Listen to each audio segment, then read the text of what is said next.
Jadi bagi yang mengamalkan melafadzkan usolli dan sebagainya, mohon maaf, jangan dipahami lafaz itu sebagai niat. Yang kalau tidak usolli, tidak sah sholatnya. Itu salah cara berpikirnya, keliru. Karena melafadzkan itu bukan niat. Jadi kalau Anda bermakmum di belakang imam yang tidak usolli, jangan disimpulkan imamnya tidak sah sholatnya. Imamnya kemudian mulai menghadap kiblat, lalu bertakbir, Allahu Akbar, menyimpang, tidak usolli. Kenapa? Karena umumnya tidak berkata saya akan sholat, dia cuma berkata Allahu Akbar. Usolli itu kan saya akan sholat, dia tidak berniat tuh, tidak usolli, dianya Allahu Akbar. Dia lupa kalau sholat dibuka dengan kalimat Allahu Akbar. Niatnya di dalam hati. Siapa yang bilang?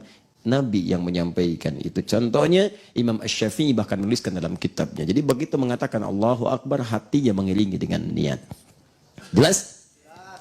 Yang kedua, lafaz ini sebetulnya tidak diatur dalam kalimat-kalimat yang khusus. Ya, kenapa? Karena dikaitkan dengan ibadah yang dikerjakan. Karena itu sepanjang lafaznya ada untuk menguatkan, silahkan. Makanya orang Arab pakai bahasa Arab. Sholli fardhas subhi. Ya kan? Rak'ataini mustaqbilal qiblati imaman lillahi ta'ala. Allahu Akbar. Arab. Di hatinya juga begitu. Jelas ya? Tidak ada lafaz yang khusus. Jadi kalau Anda nanti yang misalnya berbeda pendapat dengan yang ini, mengatakan itu kan lafaznya tidak ada dari Nabi. Emang nggak ada. Mau dicari sampai kiamat kurang 2 hari juga akan ketemu. Akan ketemu. Karena lafaz ini dibantu menguatkan niat. Taat itu dihadirkan sesuai dengan kondisinya. Apa yang di hati itu yang dikeluarkan. Bahkan kalau Anda ingin ucapkan dalam bahasa Indonesia pun sah. Karena belum masuk sholat. Sholatnya dibuka dalam takbir. Niatnya di hati. Anda ingin kuatkan. Duh Gusti. Ya. Abdi badai sholat subuh 2 rakaat.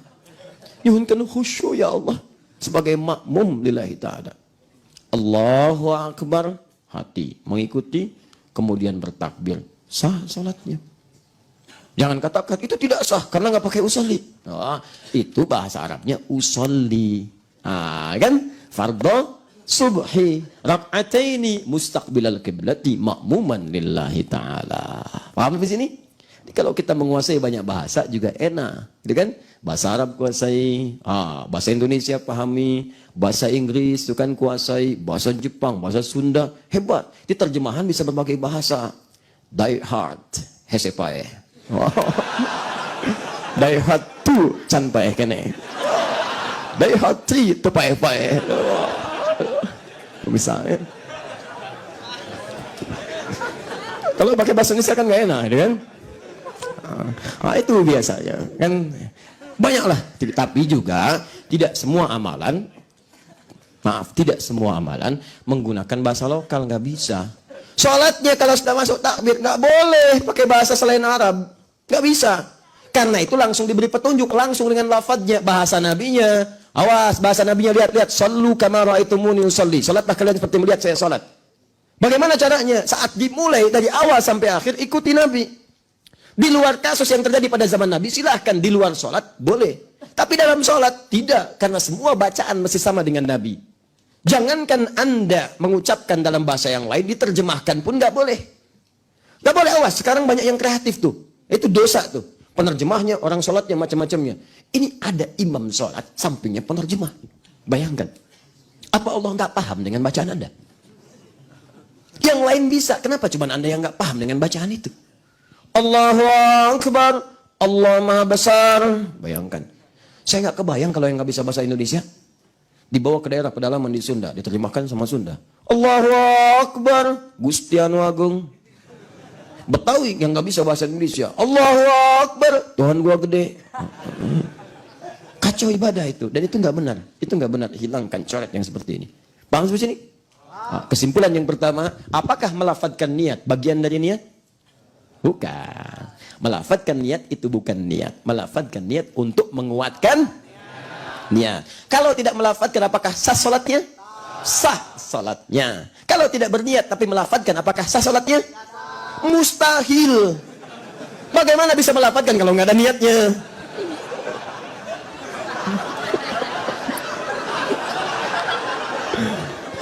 Ini belum lihat sudah menyimpulkan hukum. Yang ini menyimpulkan hukum pada sesuatu yang kita tidak pahami. pertanyaan yang salah itu melahirkan jawaban yang seperti ini. Pertanyaan sudah keliru, kalau orang salah nanya nggak usah dijawab. Saya ulang, apakah ketika tidak melafadzkan sah salatnya? Sah salatnya. Apakah kalau tidak berniat kemudian kita melafadzkan sah salatnya? Tidak. Sah salatnya, mustahil seseorang melafadzkan kalau tidak berniat. Cerna dengan baik. Cerna dengan baik. Cerna. Jangan tersesat walaupun di jalan yang benar. Ya. Awas. Hati-hati. Hati-hati. Itu pertanyaan kurang tepat. Karena mustahil orang melafadzkan kalau nggak ada dalam hatinya. Semua yang dilafadzkan itu ada dalam hati. Akad nikah karena ada gejolak di hati keluar dalam bentuk lafaz. Ankah tukah saya nikahkan, saya kawinkan engkau dengan putri saya bernama si Fulanah binti Fulan dengan mas kawin misalnya gelang emas sebesar 2 kilo dibayar tunai. Ya? Dijawab. Ya. Saya terima nikahnya saya terima nikahnya si Fulanah binti Fulan dengan mas kawin yang bersangkutan ya, atau dengan mas kawin yang tersebut dibayar ngutang misalnya. Atau bayar tunai. Itu kan di hatinya, keluar dalam bentuk lafaz. Sama syahadat juga begitu. Begitu disebutkan di lisan, tembusnya kan ke hati. Dari hati yang paling dalam, aku menyampaikan apa yang aku rasakan. Ya, kita sampaikan cinta kita bersama di dalam lisan dan kita tuliskan dalam buku kita, nikah kita yang jadi pegangan. Jadilah BPKB, buku pernikahan kita berdua. Catat. Itu. Luar biasa. Apa hubungan dengan niat? Cari aja. Kesimpulan satu. Kesimpulan yang kedua, apakah seorang kalau jadi imam dia tidak melafadzkan, boleh kita bermakmum di belakangnya? Boleh. Boleh kita protes? Ya, boleh aja kalau nanya, gitu kan? Boleh. Yang tidak boleh itu protes dengan cara kemudian menjelekkan atau yang lain. Kalau makmumnya di belakang imam yang melafadzkan niatnya, boleh? Oh, kenapa jadi pelan? Boleh. Imamnya melafadzkan sholli fardhu subhi rak'ataini mustaqbilal qiblati ya imaman lillahi ta'ala. Anda bermakmum di belakang, boleh tidak? Boleh. Apa yang salah? Apa yang salah? Ya, boleh, silakan. Anda beda pendapat, boleh. Tapi Anda mesti tahu yang beda pendapat dengan Anda pun punya dalil. Kita hormati dalilnya. Hormati dalilnya. Kalau Anda merasa saya nggak tentram Ustaz, belajar dulu supaya tentram. Dalam rangka belajar itu, sholatnya mungkin cari dulu di tempat lain. Dengan imam yang tidak melafadzkan. Setelah paham pelajarannya, silahkan kembali ke jalan yang benar. Jalan yang benar itu bukan makmum di belakang orang yang melafadzkan. Maksudnya kembali ke jalan yang benar dengan pemahaman yang benar. Kalau ada yang begini, dalilnya ada, tenang. Kalau yang begini dalilnya ada, tenang. Ya, zuhur imam dilafadzkan, tidak dilafadzkan, benar. Yang salah, yang tidak sholat atau sholat yang tidak berniat. Itu salah. Jelas? Kesimpulan pertama. Kesimpulan yang kedua, ada 3 pendapat tentang persoalan niat yang dilafadzkan ini. Yang pertama, itu mutlak membolehkannya dalam keadaan waswas atau bukan. Ini kelompok yang tadi kita sebutkan. Yang kedua, menolak secara mutlak, sampai tidak mengamalkannya karena dasar kekhawatiran kalau itu menyalahi apa yang Nabi ajarkan. Kemudian yang ketiga, itu dalilnya juga sudah ada. Yang ketiga adalah mengambil yang pertengahan. Kalau saya pribadi, saya condong yang ketiga ini. Tapi saya nggak bisa paksa antum. Kalau dalam fikih itu ada muqaranatul madzahib, perbandingan antara madhab. Kemudian diambil suara yang paling kuat, rajih. Nah, prosesnya disebut dengan tarjih. Mana yang paling kuat? Kalau saya pribadi, saya melihat ini yang paling kuat, bagian terakhir ini. Jadi, pertama, kembalikan dulu ke awal, ke dasar, tanpa harus melafadzkan. Jadi begitu kemudian antum amalkan. Nah, kalau ada perasaan kurang nyaman, praktek rumusan Qur'annya dipakai. Rasakan akan meninggal. Kemudian ta'awudz, baca 3 surah yang terakhir, mu'awadzat ats-tsalaats, 3 perlindungan, surah perlindungan, Al-Ikhlas, Al-Falaq, An-Nas. Itu dianjurkan, silahkan. Ya, bahkan Nabi katakan, bahkan Quran langsung ayatnya. Ya, fasta'idz billahi minasyaitonir rajim. Berlindung kepada Allah dari setan. Kalau ada waswas, awas.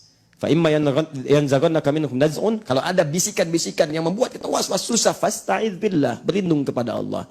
Bisa dengan ta'awudz, bisa dengan membaca surat perlindungan, bisa. Ya, silahkan. Antum misalnya baca ayat kursi boleh enggak? Kalau bagian dari perlindungan boleh minta. Mohon. Antum enggak bisa berdiri sambil duduk baca ayat kursi, ya. Belum juga kuat, lempar sekalian dengan kursinya, ya kan? Terus dan seterusnya. Dikuatkan, kuatkan maksimal, rasakan akan wafat, ya. Nah, kalau kemudian nggak susah, nggak bisa ini itu harus diucapkan misalnya untuk menguatkan niat, maka silahkan ini ada pendapatnya untuk diamalkan. Ini yang saya kira termasuk pembahasan yang kita bisa utarakan. Kalau sudah begini, nggak usah dibahas lagi. Apalagi yang paling tidak menyenangkan adalah yang nggak ikut kajian pun ikut bahas di komen-komen, terus berselisih lagi. Wah, ini bukan bermanhaj salafus saleh. Oh, ini manhajnya rusak. Ini menyimpang. Ini ketentuan begini-begini. Sudahlah, akhi, mau sampai kapan begini?